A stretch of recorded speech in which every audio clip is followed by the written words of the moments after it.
नमस्कार, स्वागत है आप सभी का। न्यूज़ वन इंडिया देख रहे हैं आप और मैं हूं आपके साथ कृतिका। वक्त है 2 बज रहे हैं और खबर दोपहर देखते हैं। शुरुआत करेंगे इस वक्त की बुलेटिन की सबसे बड़ी खबर के साथ में। मेरठ में एटीएस की तरफ से बड़ी कार्रवाई इस वक्त की गई है, जहां पीएफआई से जुड़े 4 सदस्यों को पकड़ा गया है। शामली के मौलाना शादाब और मौलाना साजिद को इस वक्त पकड़ा गया है। मुजफ्फरनगर के मोहम्मद इस्लाम कासमी को भी हिरासत में लिया गया है। गाजियाबाद के मुफ्ती शहजाद को एटीएस ने पकड़ा है। तो इस वक्त की बड़ी खबर आप तक पहुंचा रहे हैं। मुजफ्फरनगर के मोहम्मद इस्लाम कासमी को हिरासत में इस वक्त लिया गया है। वहीं गाजियाबाद की अगर बात करें तो वहां से मुफ्ती शहजाद को एटीएस ने पकड़ा है। अधिक जानकारी के साथ संवाददाता अतुल शर्मा इस वक्त जुड़ गए हैं मेरठ से। हमारे संवाददाता अतुल, क्या कुछ ताजा अपडेट्स आपके पास में इस पूरे मामले को लेकर? लगातार पीएफआई और एटीएस मेरठ में छापेमारी चल रही है। अभी तक अगर बात की जाए, वैसे 4 जिलों से शामली, मुजफ्फरनगर, बागपत और ये गाजियाबाद, 4 जिलों से 4 लोगों को गिरफ्तार किया है। लगातार देखा जाए तो पीएफआई एटीएस जो है छापेमारी कर रही है। ये गजबे हिंद को लेकर के एक ये अपनी साजिश रच रहे थे। कहीं ना कहीं देखा जाए तो एटीएस को बड़ी सूचना मिली थी। मेरठ के थाना खरकोदा क्षेत्र में अलग अलग धाराओं में मुकदमा पंजीकृत करवाकर 4 आरोपियों को पुलिस को सौंपा है। लगातार वेस्टर्न यूपी के अंदर जो पीएफआई की टीम है, एटीएस की टीम है, वो लगातार छापेमारी कर रही है। अभी तक 4 मौलाना, 1 मौलाना और 3 लोग हैं, उनको गिरफ्तार किया है। जी अतुल, जिस तरीके से गिरफ्तारी हो रही है, क्या और भी जगह पर अभी छापेमारी की जा रही है और ठिकानों पर, या इनसे जब इनको गिरफ्तार किया गया तो उसके बाद में इनकी पूछताछ पर और जगह छापेमारी, या इनके यार दोस्त कौन है, इस मामले में अपडेट्स? जी बिल्कुल, पीएफआई और एटीएस की टीम लगातार मेरठ में कई जगह पर छापेमारी कर रही है। लगातार देखा जाए तो 6 से ज्यादा टीम मेरठ के अंदर छापेमारी कर रही है। जितने भी ये लोग हैं, इनके कनेक्शन मेरठ से जुड़े हुए बताए जा रहे हैं। ये जो एक्सक्लूसिव जानकारी न्यूज़ वन इंडिया पर है। फिलहाल जो तस्वीरें सामने आ रही हैं, जो ये लोग पकड़े गए हैं, इनके कनेक्शन कहां कहां जुड़े हुए हैं, मेरठ के किन किन लोगों से इनके कनेक्शन जुड़े हुए हैं, उन सबको खंगालने के लिए एटीएस की टीम मेरठ के अंदर लगातार छापेमारी कर रही है। वेस्टर्न यूपी की बात की जाए, मुजफ्फरनगर, शामली और गाजियाबाद की बात की जाए तो अलग अलग जगहों पर छापेमारी चल रही है। वहीं मेरठ के और मुजफ्फरनगर के जो इनके संपर्क सूत्र हैं, जो इनके मोबाइल पुलिस ने बरामद किए हैं, 3 मोबाइल बरामद किए हैं, 3 किताबें और पैन कार्ड भी बरामद किए हैं। तो सबसे बड़ी बात यह कि इनके तार कहां तक जुड़े हुए, उन तारों को खंगालने की पुलिस तलाश कर रही है। वहीं अगर एटीएस की बात की जाए तो एटीएस की टीम लगातार मेरठ के अंदर छापेमारी कर रही है। जहां जहां इनके कनेक्शन है, उन सब कनेक्शनों को जो खंगालने का काम किया जा रहा है। पीएफआई को लेकर के लगातार देखा जाए तो ये मौलाना सुर्खियों में रहते हैं और अब के जिस तरह से गजबे हिंद को लेकर के, गजबे हिंद प्रक्रिया को लेकर के 2047 तक ये मुस्लिम राष्ट्र के अंतरिक्ष काम करना चाह रहे हैं, उसी को लेकर के एटीएस की लगातार कार्रवाई चल रही है। और उसके बाद 4 आरोपियों को गिरफ्तार कर थाना करकौदा में पुलिस को सुपुर्द किया गया है। और उसी के साथ साथ पुलिस का कहना है कि मामले की आगे की जांच की जा रही है, पुलिस इनसे पूछताछ कर रही है। वहीं एसटीएफ और एटीएस की टीम लगातार छापेमारी कर और आरोपियों की तलाश कर रही है। चलिए ठीक है, आप लगातार बने रहिए। इस वक्त हमारे साथ में लखनऊ से नीलेश चौहान हमारे संवाददाता भी जुड़ गए हैं। नीलेश, देखिए एटीएस जो है वो इस वक्त मेरठ में मौजूद है, कई जगह पर छापेमारी की है, कई लोगों को इस वक्त गिरफ्तार किया गया है, जिनसे जानकारी मिल रही है कि वो सीधा पीएफआई से संपर्क रखते थे। देखिए, बिल्कुल एटीएस की बात करें तो एटीएस उत्तर प्रदेश में तमाम जगहों पर छापेमारी कर रही है। साथ ही साथ अगर हम बात करें पीएफआई से जुड़े हुए संदिग्ध लोगों की, तो उत्तर प्रदेश से अभी करीब 12 लोगों की गिरफ्तारी हो चुकी है। आज की बात करें तो 4 संदिग्धों को मेरठ जनपद से गिरफ्तार किया गया है। और गिरफ्तार करने के बाद उनके पास से तमाम ऐसे दस्तावेज, साक्ष्य बरामद हुए हैं जो ये कह रहे हैं कि वो कहीं ना कहीं देश की आंतरिक और वायु सुरक्षा में सेंध लगाने का काम कर रहे थे। उनके पास से तमाम ऐसे वीडियो भी बरामद हुए हैं जो ये कह रहे हैं कि कैसे माहौल को खराब किया जाए। उत्तर प्रदेश के अंदर इससे पहले एनआईए ने छापेमारी की, एटीएस ने छापेमारी की, उस दौरान भी कई संदिग्धों को हिरासत में लिया गया। लखनऊ की बात करें तो लखनऊ से भी 2 संदिग्धों को गिरफ्तार किया गया, बाराबंकी से 2 गिरफ्तार हुए, बहराइच और बनारस से भी संदिग्ध गिरफ्तार हुए जो पीएफआई से जुड़े हुए थे, जो कहीं ना कहीं पीएफआई के लिए फंडिंग कर रहे थे, पीएफआई का प्रचार प्रसार कर रहे थे, खाड़ी देशों में जैसे ओमान, इन जगहों पर जाकर फंड इकट्ठा कर रहे थे।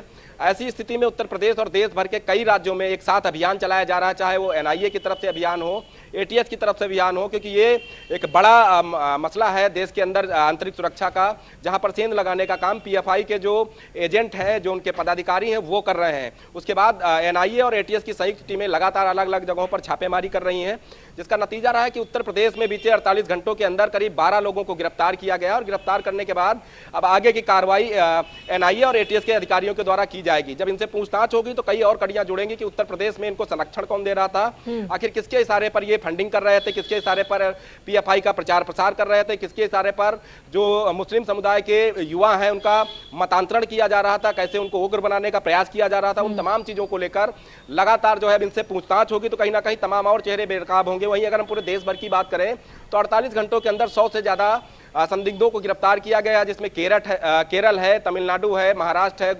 पांडुचेरी है। उसके साथ साथ अगर हम बात करें उत्तर प्रदेश और दिल्ली के कई इलाके शामिल है जहां से संदिग्ध गिरफ्तार हुए हैं। अब देखना होगा जब ये संदिग्धों से एक साथ पूछताछ होगी तो क्या ये संदिग्ध जो आपस में जुड़े हुए हैं इनकी कहां से कड़ियां निकल कर आती हैं। लखनऊ से जिन संदिग्धों को गिरफ्तार किया गया उनके तार कर्नाटक और केरल तमिलनाडु से जुड़े हुए हैं, साथ ही साथ कई बार वो विदेश की यात्रा कर चुके हैं। बाराबंकी का भी ठीक ऐसा ही मामला है, दोनों ही संदिग्ध जो है कई बार केरल गए थे, तमिलनाडु गए थे, कर्नाटक गए थे, उसके भी साक्ष्य एनआईए को मिले हैं, जिसके आधार पर इन लोगों को गिरफ्तार किया गया और गिरफ्तार करने के बाद अब आगे की कार्रवाई की जा रही है। अब देखना होगा कि इस पूरे प्रकरण में क्या और कोई लंबी चेन निकलकर सामने आती है, कुछ और लोग इसमें शामिल होते हैं, क्योंकि ये बड़ा मसला है देश की सुरक्षा के लिहाज से देखा जाए तो कहीं ना कहीं इन लोगों को अब गिरफ्तार किया गया है तो गिरफ्तार करने के बाद इनसे पूछताछ जरूर होगी। देखिए बहुत बड़ा मसला भी है, देश की सुरक्षा भी है और आने वाले कई सारे त्योहार भी लाइन से हैं। नवरात्रि शुरुआत हो रही है और नवरात्रि के बाद ही एक के बाद एक कई सारे त्योहार, दिवाली और दिवाली के बाद में कई सारे त्योहार लगातार। कहीं ना कहीं जब पूरा जाल पूरे देश में अगर इन लोगों का बिछा हुआ है तो ये तो गारंटी है कि कुछ ना कुछ तैयारी, कुछ ना कुछ खिचड़ी तो जरूर पक रही थी। जिस व्यक्ति को लखनऊ से कल गिरफ्तार किया गया है उसके पास से जो साक्ष्य मिले हैं उससे ये जाहिर होता है कि ये लोग आपस में कड़ी बनाकर काम कर रहे थे। इनका टारगेट था कि 2047 तक हिंदुस्तान को मुस्लिम इस्लामिक राष्ट्र बनाने की इनकी तैयारी थी, जिसको लेकर ये लगातार कर रहे थे, अलग लोगों को संगठन से जोड़ने का काम कर रहे थे। उसके अलावा अगर हम बात करें तो कहीं ना कहीं पूरे प्रकरण को देखें तो जिन लोगों की गिरफ्तारी हुई है वो कहीं ना कहीं छोटे काम करते हैं, लेकिन ऐसे में वो कर्नाटक क्या करने जा रहे थे, तमिलनाडु करने जा रहे थे। अगर कोई दर्जी है, कपड़ा सिलने का काम कर रहा है तो कर्नाटक को आखिर क्या करने गया था। और जितने लोग गिरफ्तार हुए हैं, सीएनआरसी का जब प्रदर्शन चल रहा था, हिंसा भी है उसमें, दंगा भड़काने का काम इन्हीं लोगों की तरफ से किया गया था। जिसके बाद उत्तर प्रदेश के अंदर अगर हम बात करें तो तमाम ऐसे चेहरे शामिल हुए उसमें जिनका नाम निकलकर सामने आया। इनकी होल्डिंग्स जो है चौराहों पर लगाई गई, साथ साथ इनके गिरफ्तारी के वारंट जारी हुए। लखनऊ पुलिस और यूपी पुलिस ने अलग अलग जगहों से इनको गिरफ्तार करके जेल भेजने की कार्रवाई की। कहीं ना कहीं अगर हम पूरे कार्रवाई को देखें तो ये वही चेहरे हैं जो सीएनआरसी के आड़ में दंगा भड़काने की कोशिश कर रहे थे, हिंदू मुस्लिम में वार कराने की कोशिश कर रहे थे। अब एक बार फिर से पीएफआई से जब इनके नाम जुड़े हैं, पीएफआई से इनके लिंक निकले हैं, तो कहीं ना कहीं अब आने वाले दिनों में इनके ऊपर बड़ी कार्रवाई होगी। उसके अलावा इनके जो सहयोगी रहे होंगे उत्तर प्रदेश में, चाहे वो लखनऊ के हो, मेरठ के हो, अलीगढ़ के हो, बनारस के हो, गोरखपुर के हो या फिर बाराबंकी और बहराइच के लोग हों, ऐसे लोगों को चिन्हित किया जाएगा। लगातार वो एटीएस और एनआईए के रडार पर हैं और आने वाले दिनों में इन लोगों की भी गिरफ्तारियां संभव हैं। कहीं ना कहीं ये बड़ा मसला है देश के अंदर, जो इस तरीके से हिंदुस्तान में रहते हैं और हिंदुस्तान की साख को बट्टा लगाने पर तुले हुए हैं। अब देखना होगा कितने और लोगों की चेन निकलकर सामने आती है। केरल हाईकोर्ट ने बिल्कुल नीलेश, वाकई ये देखना होगा कि उत्तर प्रदेश में अब जब ये गिरफ्तारियां हुई हैं, 6 लोगों की गिरफ्तारी के बाद में अब इनके तार और किन किन लोगों से जुड़े होते हैं और इनके बाद में अब और कितने लोगों की गिरफ्तारी होती है, ये वाकई देखने वाली बात होगी। फिलहाल आप दोनों का बहुत बहुत शुक्रिया तमाम जानकारी और अपडेट्स देने के लिए। और इसी के साथ चलिए खबर दोपहर में अब अगली खबर का रुख कर लेते हैं, जो कि है देहरादून से, जिस पर इस वक्त पूरे देश में कहीं ना कहीं गुस्सा छाया हुआ है। दरअसल अंकिता हत्याकांड में अब एक और बड़ा एक्शन लिया गया है, जहां वंतरा रिजॉर्ट के मालिक पुलकित भाई की छुट्टी कर दी गई है। दरअसल पिछड़ा वर्ग आयोग के उपाध्यक्ष पद से उनको हटा दिया गया है। आरोपी पुलकित का भाई अंकित को भी बर्खास्त किया गया है। इसके अलावा विनोद आर्य, अंकित आर्य को भारतीय जनता पार्टी ने पार्टी से निष्कासित कर दिया है, पार्टी से निकाल दिया है। तो अंकिता हत्याकांड में अब ये बड़ा एक्शन इस वक्त लिया गया है। 19 साल की अंकिता भंडारी की हत्या की गई, जिससे सिर्फ उत्तराखंड ही नहीं बल्कि पूरे देश में कई जगह गुस्सा इस वक्त देखने को मिल रहा है। उत्तराखंड की अगर बात करें तो लोगों में काफी ज्यादा गुस्सा है इस वक्त अंकिता को लेकर के। आरोपियों के नाम भी सामने आ चुके हैं, गिरफ्तारी हो चुकी है। तो मात्र 19 साल की अंकिता भंडारी की हत्या से इस वक्त पूरा उत्तराखंड जो है वो सुलग गया है। अंकिता भंडारी के हत्यारों के खिलाफ लोगों का गुस्सा लगातार बढ़ता जा रहा है। शुक्रवार को ग्रामीणों ने अंकिता भंडारी के हत्या आरोपी और बीजेपी नेता विनोद आर्य के बेटे पुलकित आर्य के रिजॉर्ट वंत्रा में तोड़फोड़ की थी और शनिवार को भी लोगों का गुस्सा शांत नहीं हुआ। स्थानीय अनजान लोगों ने रिजॉर्ट के पीछे बनी पुलकित आर्य की फैक्ट्री में आग लगा दी। शुक्रवार को जब पुलिस ने आरोपियों को गिरफ्तार किया तो उस समय भी लोगों ने उनके साथ जमकर मारपीट की। पुलिस ने बड़ी मुश्किल से तीनों आरोपियों को इस दौरान लोगों से बचाया।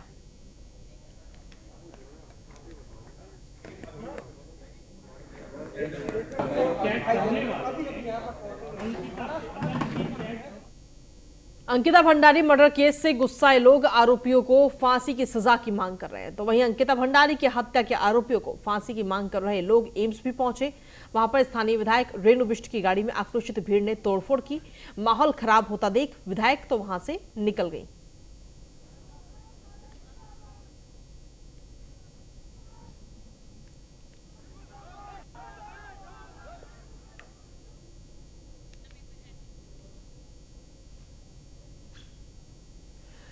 तो आपको बता दें कि अंकिता मर्डर केस से इस वक्त पूरे उत्तराखंड में काफी गुस्सा है और जब विधायक वहां पहुंची तो इस दौरान गुस्साए लोगों ने विधायक की गाड़ी में काफी तोड़फोड़ की। हालांकि विधायक रेणु बिष्ट वहां से मौका रहते ही निकल गई। तो ये तस्वीरें आपको दिखा रहे हैं गाड़ी में किस तरीके से रेणु बिष्ट की जो ये गाड़ी खड़ी है उसमें तोड़फोड़ की गई है लोगों के द्वारा, क्योंकि काफी गुस्सा है और सीधे तौर पर आरोपियों के खिलाफ सिर्फ और सिर्फ फांसी की मांग की जा रही है। ऋषिकेश में चिल्ला नहर से अंकिता भंडारी का शव बरामद किया गया। परिजनों ने अंकिता भंडारी की डेड बॉडी की पहचान भी कर ली है। बता दें कि आरोपियों ने अंकिता भंडारी की हत्या के बाद उसको लापता दिखाकर पुलिस को गुमराह करने की कोशिश की थी। वहीं बता दें कि 19 साल की अंकिता भंडारी 18 सितंबर को लापता हुई थी। वो एक वंत्रा रिजॉर्ट में रिसेप्शनिस्ट के तौर पर काम करती थी। पुलिस ने अंकिता हत्याकांड में रिजॉर्ट मालिक पुलकित आर्य समेत 3 आरोपियों को गिरफ्तार भी कर लिया है। अंकिता भंडारी का शव बरामद होने के बाद सीएम पुष्कर सिंह धामी ने ऐलान किया कि मामले की जांच आईजीपी रेणुका देवी के नेतृत्व में एसआईटी करेगी और दोषियों को कड़ी सजा दिलाई जाएगी।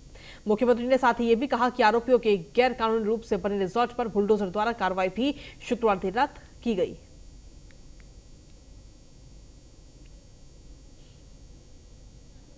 तो कब क्या हुआ था वो आपको बता दें।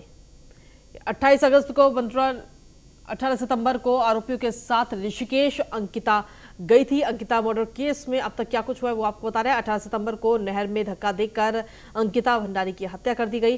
अंकिता की हत्या करके तीनों आरोपी जो हैं वो वापस लौट गए। अंकिता के लापता होने की खबर राजस्व पुलिस को दी गई, जिसके बाद में 21 सितंबर को परिजनों ने डीएम से गुहार लगाई अपनी बेटी के लिए। डीएम से मामला रेगुलर पुलिस को सौंपने की मांग की गई। और चलिए खबरों में आगे बढ़ते हैं। उत्तर प्रदेश के मुख्यमंत्री योगी आदित्यनाथ की तर्ज पर पहली बार उत्तराखंड के मुख्यमंत्री पुष्कर सिंह धामी ने भी अब कार्रवाई की है। पूर्व राज्य मंत्री विनोद आर्य के बेटे पुलकित आर्य के रिजॉर्ट पर शुक्रवार देर रात को बुलडोजर भेजकर उसे गिराने की कार्रवाई की गई। उत्तराखंड में ऐसा पहली बार हुआ है जब सीधे तौर पर प्रशासन ने इस तरह की बड़ी कार्रवाई की हो।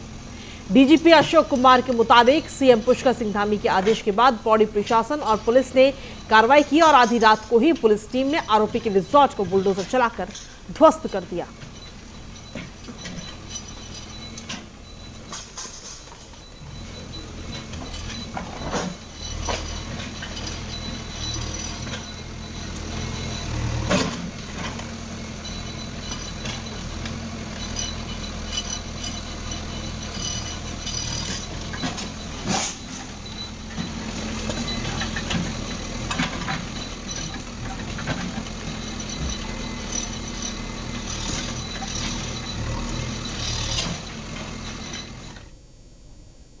और खबर दोपहर में अब आगे बढ़ते हैं और अगली खबर का रुख करते हैं जो कि है लखनऊ से। दरअसल आज राजधानी लखनऊ में गौ आधारित प्राकृतिक खेती पर वर्कशॉप का आयोजन किया जा रहा है। सीएम योगी आदित्यनाथ ने इस मौके पर जनसभा को संबोधित करते हुए कहा कि कृषि विज्ञान केंद्रों को मजबूत करने पर जोर दिया जा रहा है। इसके अलावा कृषि उत्पादों की बिक्री पर भी जोर दिया जा रहा है। महोदय को प्रदान करने की कृपा करें। एक कलाकृति और कृषि प्रधान भारत की अर्थव्यवस्था का आधार भारतीय गोवंश रहा है और भारतीय गोवंश के कारण जो चर्चा यहां पर आचार्य जी अभी अपने उद्बोधन में कर रहे थे, आधुनिक तकनीक के आने के पहले अगर आप भारत के खेती किसानी से जुड़े हुए पुरातन अध्ययन को देखेंगे तो आपका ध्यान इस ओर बरबस आकर्षित करते हैं कि इस धरती से उस प्रकार की उत्पादन हमारा किसान अतीत में लेता रहा है और हम आभारी हैं प्रधानमंत्री मोदी जी के कि उन्होंने मिशन मोड पे पूरे देश के अंदर इसे लागू किया है, गौ आधारित प्राकृतिक खेती। स्वयं प्रधानमंत्री जी ने 2021 में वाराणसी से इस कार्यक्रम को पूरे देश के अंदर लागू करने के एक बृहद कार्यक्रम को अपने हाथों में लिया और आज प्रदेश ने भी इसके साथ ही इस कार्यक्रम के साथ अपने आप को जोड़ा है। हम सब जानते हैं कि यहां पर प्रदेश सरकार ने बुंदेलखंड के 7 जनपदों में 47 विकासखंड और 11,750 हेक्टेयर क्षेत्रफल में 235 क्लस्टर बना करके गौ आधारित प्राकृतिक खेती के लिए बजट के प्रावधान के साथ साथ अनुदान की व्यवस्था भी वहां पर प्रारंभ कर दी है। 27 जनपदों को भी इसके लिए चयन किया है, जिस पर प्रदेश सरकार ने लगभग 62,200 हेक्टेयर खेती को इसके लिए चिन्हित किया है और 1244 क्लस्टर इसके लिए हम लोग विकसित कर रहे हैं।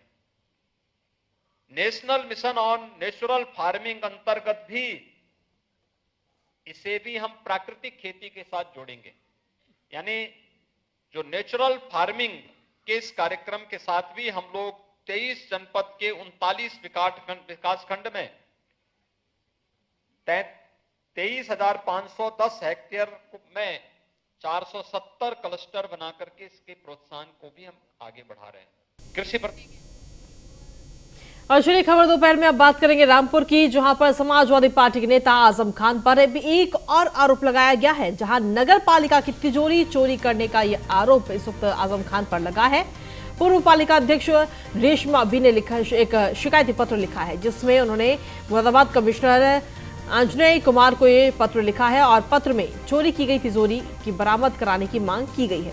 नगर पालिका रामपुर से 2005 में चोरी हुई थी ये तिजोरी और कर्मचारियों के वेतन के 11 लाख रुपए होने का ये आरोप इस वक्त लगाया गया है। तो आजम खान पर अब एक और नया आरोप इस वक्त लग रहा है।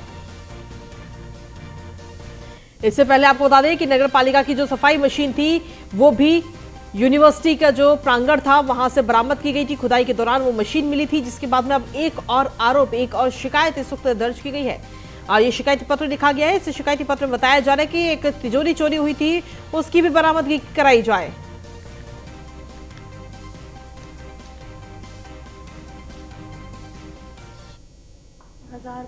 में जो तिजोरी चोरी हुई थी मार्च में, 3 मार्च थी और 2005 सन में, तो उस सिलसिले में हम कमिश्नर साहब से मिले थे कि वो तिजोरी चोरी हो गई थी और फिर उसका कुछ नहीं पता चला था, क्योंकि समाजवादी पार्टी की सरकार थी।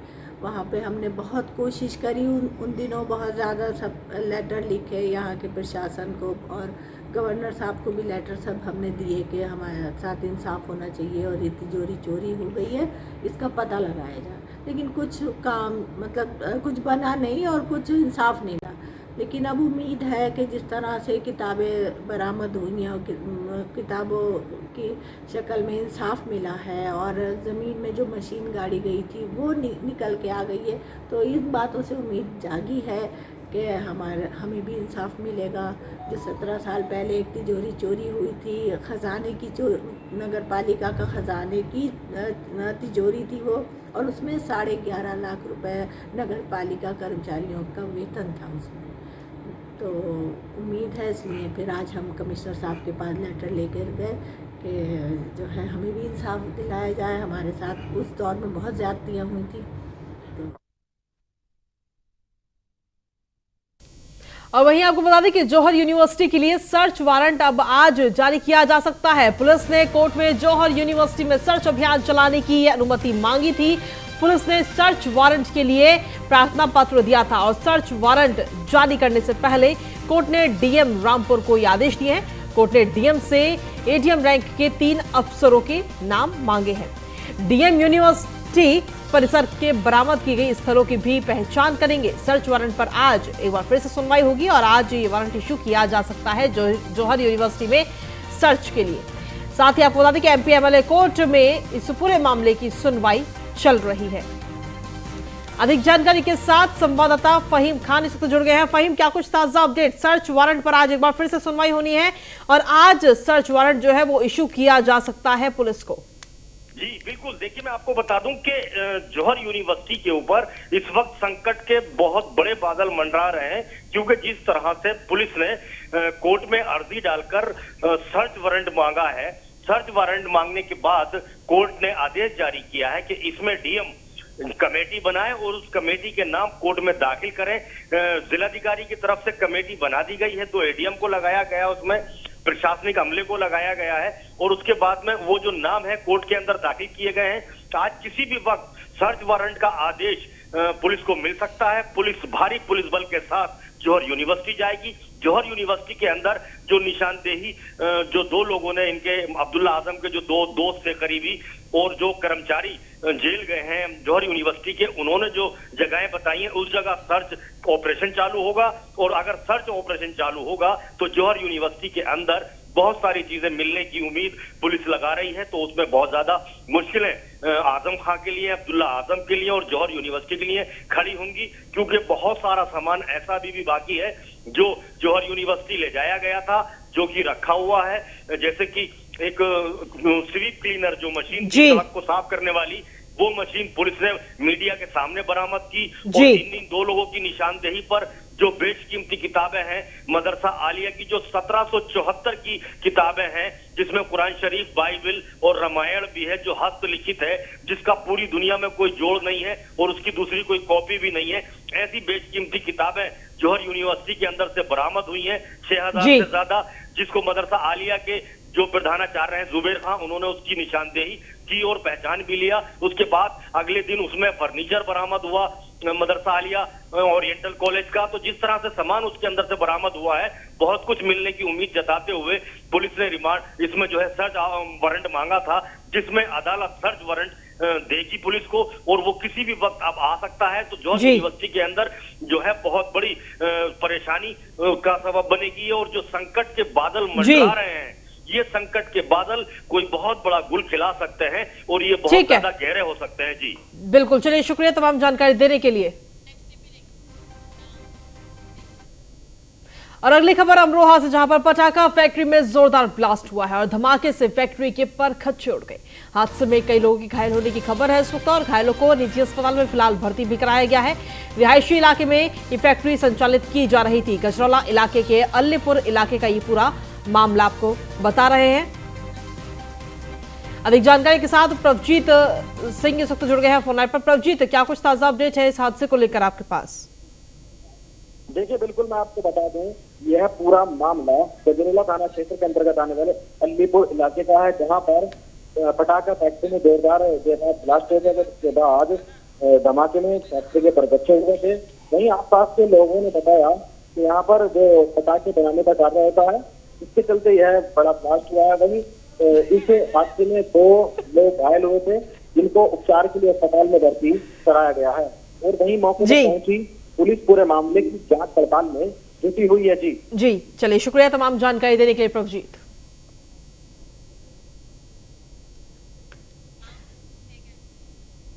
और खबरों का सिलसिला न्यूज़ 1 इंडिया पर यूं ही लगातार जारी है। फिलहाल खबर दोपहर में इतना ही। नमस्कार।